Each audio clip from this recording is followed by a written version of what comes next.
ଯେତେବେଳେ ମଣିଷ ମାନେ ଅସ୍ଥିରତା ହେଇଯାଏ, ଧୈର୍ଯ୍ୟହରା ହେଇଯାଏ, ସେତେବେଳେ ମାନେ ସିଏ ଚିନ୍ତା କରେ ମୁଁ କୌଣସି ଗୋଟେ ନିରୁଳା ଜାଗାକୁ ଚାଲିଯାଆନ୍ତି କି ଗୁମ୍ ମାରିକି ଏକୁଟିଆ ବସିଯିବି, ନିଜ ମନ କଥା ପ୍ରକୃତିର ସବୁ ଗଛପତ୍ରକୁ ଖୋଲି କହିବି, ସାଗର ନଦୀ ଝରଣା ମାନେ ଏମିତି ପାଖାପାଖି କୁହନ୍ତି। ସତ କଥା।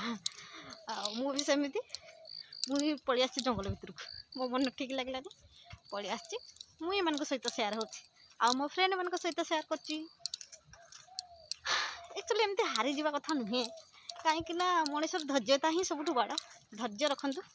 ଯେମିତି ଆମେ ପାହାଡ଼ ପାଖରୁ ଧୈର୍ଯ୍ୟତା ଶିଖିବୁ, ପିମ୍ପିଡ଼ି ପାଖରୁ ଶୃଙ୍ଖଳା ଶିଖିବୁ, ଆଉ ବସୁଧା ମହାପ୍ରଭୁ ପାଖରୁ ସ୍ନେହ ଶିଖିବୁ, ଶ୍ରଦ୍ଧା ଶିଖିବୁ, ଆଉ ପର ଅପର ଶିଖିବୁ। ବସୁଧା ମା ତା ମାନେ ଗର୍ଭରେ, ତା ଛାତି ଉପରେ ସିଏ ଆମ ସମସ୍ତଙ୍କୁ ଜାଗା ଦେଇଛି। କେବେ ବି ପର କହେନି କି ତୁ ମୋର ନୁହେଁ, ସିଏ ମୋର ନୁହେଁ, ସିଏ ରହିବ ମୋର, ସିଏ ରହିବ ମୋ ନିଜର, ତମେ ପର। ସେ କେବେ କହିଛି? କେବେ କହିନି।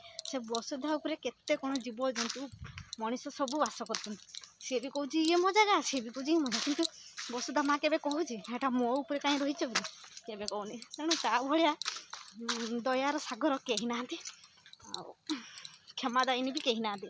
ହାଣି କୁଟି ଯାହା କରିଦେଲେ ବି ପ୍ରତିବାଦ କରୁନି।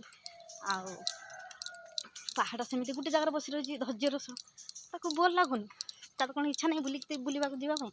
ତଥାପି ସେ ମନ ମାରି ବସିଛି। ତେଣୁ ଧୈର୍ଯ୍ୟତା ତାଙ୍କ ପାଖରେ ଶିଖନ୍ତୁ। ଏପଟେ ଦେଖିବେ ଯୁଆଡ଼େ ଯିବେ ଶୃଙ୍ଖଳା ସହିତ ଯିବେ, କେବେ ଲାଇନ୍ ଭାଙ୍ଗିବେନି। ତେଣୁ ଶୃଙ୍ଖଳା ଶିଖନ୍ତୁ। ଯେଉଁଠିକି ବି ଯାଉଛନ୍ତି, ଯେଉଁ କର୍ମରେ ଲାଇନ୍ ପାଇ ଯାଆନ୍ତୁ। ଖାଇବା ଜିନିଷଟା ହଉ, କୌଣସି ଜିନିଷ ଆଣିବା ପାଇଁ ଶୃଙ୍ଖଳା ସହିତ ଆଣନ୍ତୁ। ତେଣୁ ପିମ୍ପୁଡ଼ି ପାଖରେ ବି ଶିଖନ୍ତୁ, ମାଆଙ୍କ ପାଖରେ, ବସୁଧା ମା ପାଖରେ ବି କିଛି ଶିଖନ୍ତୁ।